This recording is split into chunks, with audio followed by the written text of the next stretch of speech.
আসসালামু আলাইকুম ওয়া রাহমাতুল্লাহ। সুপ্রিয় ষষ্ঠ শ্রেণীর শিক্ষার্থীবৃন্দ, আজকে তোমাদের প্রথম অধ্যায় স্বাভাবিক সংখ্যা ও ভগ্নাংশ, পৃষ্ঠা 2 এর 1.2 দেশীয় সংখ্যা পঠন রীতি সম্পর্কে আলোচনা করব। প্রিয় শিক্ষার্থী, তুমি যদি নিয়মিত ভিডিও দেখো তাহলে তোমাদের আর কোনো গাইড বই কিনতে হবে না। চলো শুরু করা যাক। আমরা পূর্ববর্তী শ্রেণীতে দেশীয় রীতি অনুযায়ী গণনা করতে শিখেছি। দেশীয় রীতি হচ্ছে একক, দশক, শতক, হাজার, অযুত, লক্ষ, নিযুত, কোটি। এই রীতিতে সংখ্যার ডান দিক থেকে প্রথম, দ্বিতীয়, তৃতীয় স্থান যথাক্রমে একক, দশক, শতক প্রকাশ করেন। চতুর্থ, পঞ্চম, ষষ্ঠ, সপ্তম, অষ্টম স্থানকে যথাক্রমে হাজার, অযুত, লক্ষ, নিযুত, কোটি বলা হয়।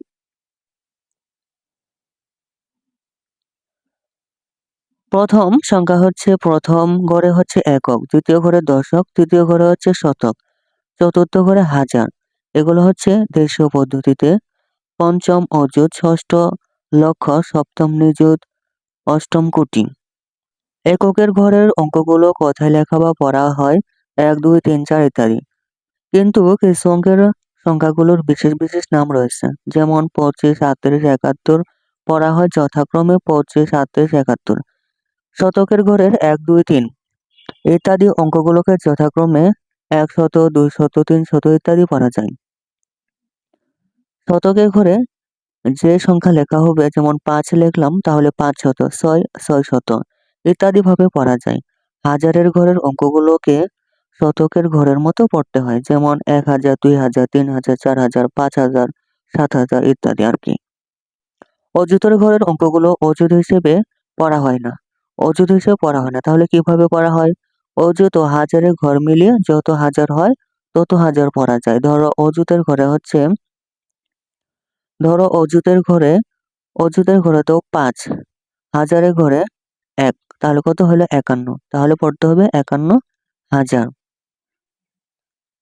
অযুত ও হাজারের ঘর মিলিয়ে যত হয় তত হাজার পড়া হয়। যেমন অযুতের ঘরে ধরো 7 এবং হাজারের ঘরে 5 থাকলে দুই ঘরে অঙ্ক মিলিয়ে 75,000। 7 আর 5 কত হলো? 75,000 পড়তে হয়। পৃষ্ঠা 3, গণিত বই। নিযুত ও লক্ষের ঘর মিলিয়ে যত লক্ষ হয় তত লক্ষ হিসেবে পড়া হয়। নিযুত আর লক্ষের ঘরে যত হবে তত পড়া হয়, তত লক্ষ হিসেবে পড়া হয়। যেমন নিযুতের ঘরে ধরো 8, তাহলে নিযুতের ঘরে 8 এবং লক্ষের ঘরে 3 থাকলে দুই ঘরে অঙ্ক মিলিয়ে হয় 83, 83 লক্ষ পড়া হয়। কোটির ঘরের অঙ্ককে কোটি বলে পড়া হয়। কোটির ঘরের বাম দিকের সব ঘরের অঙ্কগুলোকে কোটির ঘরের সাথে মিলিয়ে যত কোটি হয় তত কোটি পড়া যায়। ধরো ধরো 1 কোটি, একের আগে যদি 3, 4 দেও তাহলে কত হবে? 431 কোটি। এভাবে পড়া যায়। 4 বা ততোধিক অঙ্কে লিখিত সংখ্যা সহজে বা শুদ্ধভাবে পড়ার জন্য কমা ব্যবহার করা হয়। এক্ষেত্রে যে কোনো সংখ্যার ডান দিক থেকে 3 অঙ্ক পরে একটি কমা, প্রথমে 3 অঙ্কের পরে একটি কমা বসাতে হবে, তারপর 2 অঙ্ক পর পর কমা ব্যবহার করতে হবে। উদাহরণ দেখলে তোমরা বুঝতে পারবে ভালো মতো। উদাহরণটি দেখে নিতে পারো। উদাহরণ 1, কমা বসিয়ে কথায় লেখো 9, 8, 7, 5, 4, 7, 3, 2, 1। এগুলো আমাদের কমা বসাতে হবে। প্রথমে ডান দিক থেকে 3 ঘর পরে কমা, তারপর হচ্ছে 2 ঘর পর পর কমা বসাতে হবে। সমাধান: সংখ্যাটির ডান দিক থেকে 3 ঘর পরে কমা, প্রথমে ডান দিক থেকে 3 ঘর পরে কমা বসাতে হবে। এরপর 2 ঘর পর পর কমা বসালে আমরা পাই 3 ঘর পর কমা, 2 ঘর পর 2 ঘর পর 2 ঘর পর কমা হয়েছে। এখন কোটির ঘরের দুইটি অঙ্ক মিলিয়ে 98, নিযুত লক্ষের ঘরের দুইটি অঙ্ক মিলিয়ে 75 এবং অযুত হাজারের ঘরের দুইটি অঙ্ক মিলিয়ে 47। শতকের ঘরে 3, দশকের ঘরে 2 এবং এককের ঘরে 1 অবস্থিত। সুতরাং সংখ্যাটিকে কথায় প্রকাশ করলে 98 কোটি 75,47,321। উদাহরণ 2, অঙ্কে লেখো 7,05,90,007। সমাধান: একক, দশক, শতক, হাজার, অযুত, লক্ষ, নিযুত, কোটি।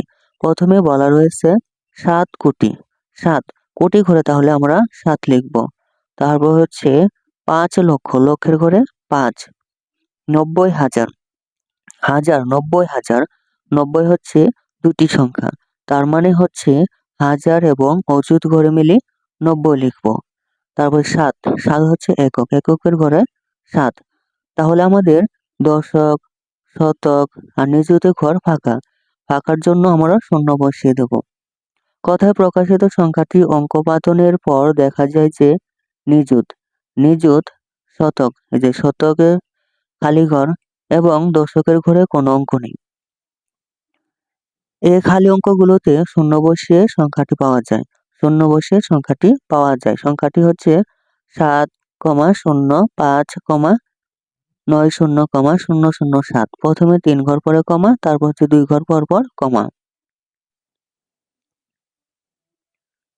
উদাহরণ 3, 7 অঙ্কের বৃহত্তম ও ক্ষুদ্রতম সংখ্যা লিখো। 7 অঙ্কের বৃহত্তম অঙ্ক। বৃহত্তম অঙ্ক হচ্ছে 9, ক্ষুদ্রতম অঙ্ক হচ্ছে 0। সমাধান: এক অঙ্কের বৃহত্তম সংখ্যা 9, অঙ্কপাতনের যে কোনো অবস্থানে 9 এর স্থানীয় মান বৃহত্তম হবে। সুতরাং 7টি 9 এর পর লিখলেই 7 অঙ্কের বৃহত্তম সংখ্যা পাওয়া যাবে। নির্ণয় বৃহত্তম সংখ্যা হচ্ছে 7টি 9। নির্ণয় বৃহত্তম সংখ্যা 7টি 9। আবার ক্ষুদ্রতম অঙ্ক হলো 0। পরপর 7টি 0 লিখলে সংখ্যাটি শূন্যই থাকে, কোনো মান পাওয়া যায় না। সুতরাং সর্ববামে সার্থক অঙ্ক হিসেবে ক্ষুদ্রতম অঙ্ক 1 লিখে ডানে পরপর 6টি 0 বসিয়ে ক্ষুদ্রতম সংখ্যা পাওয়া যাবে।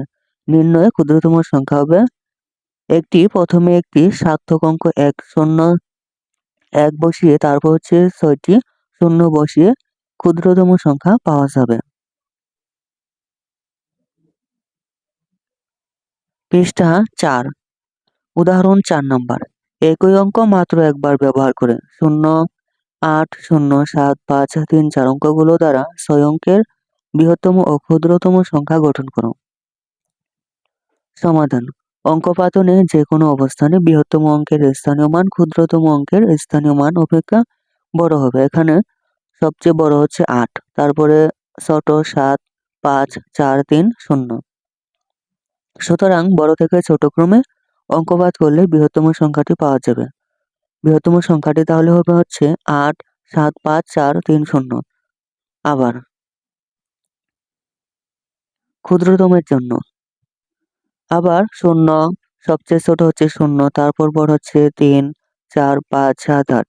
সংখ্যাটি ছোট থেকে বড় ক্রমে অঙ্কপাত করলে ক্ষুদ্রতম সংখ্যাটি পাওয়া যাবে।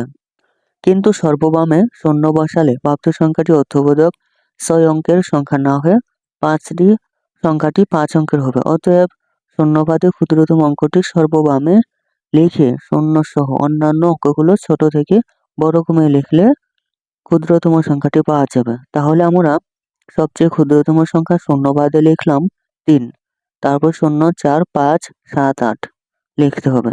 0 ক্ষুদ্রতম সংখ্যার ডানে লিখতে হবে। প্রিয় শিক্ষার্থী, আজকের পর্ব তোমাদের এই পর্যন্তই। পরবর্তী পর্বে আমরা 1.3 1.3 হচ্ছে আন্তর্জাতিক গণনা পদ্ধতি সম্পর্কে আলোচনা করব। প্রিয় শিক্ষার্থী, পরবর্তী পর্বের জন্য চ্যানেলটির প্লেলিস্টে দেখতে পারো। প্রিয় শিক্ষার্থী, তুমি যদি নিয়মিত ভিডিও দেখো তাহলে তোমাদের আর কোনো গাইড বই কিনতে হবে না ইনশাআল্লাহ। সুতরাং চ্যানেলটি এখনই সাবস্ক্রাইব করে পাশে থাকতে পারো। ধন্যবাদ।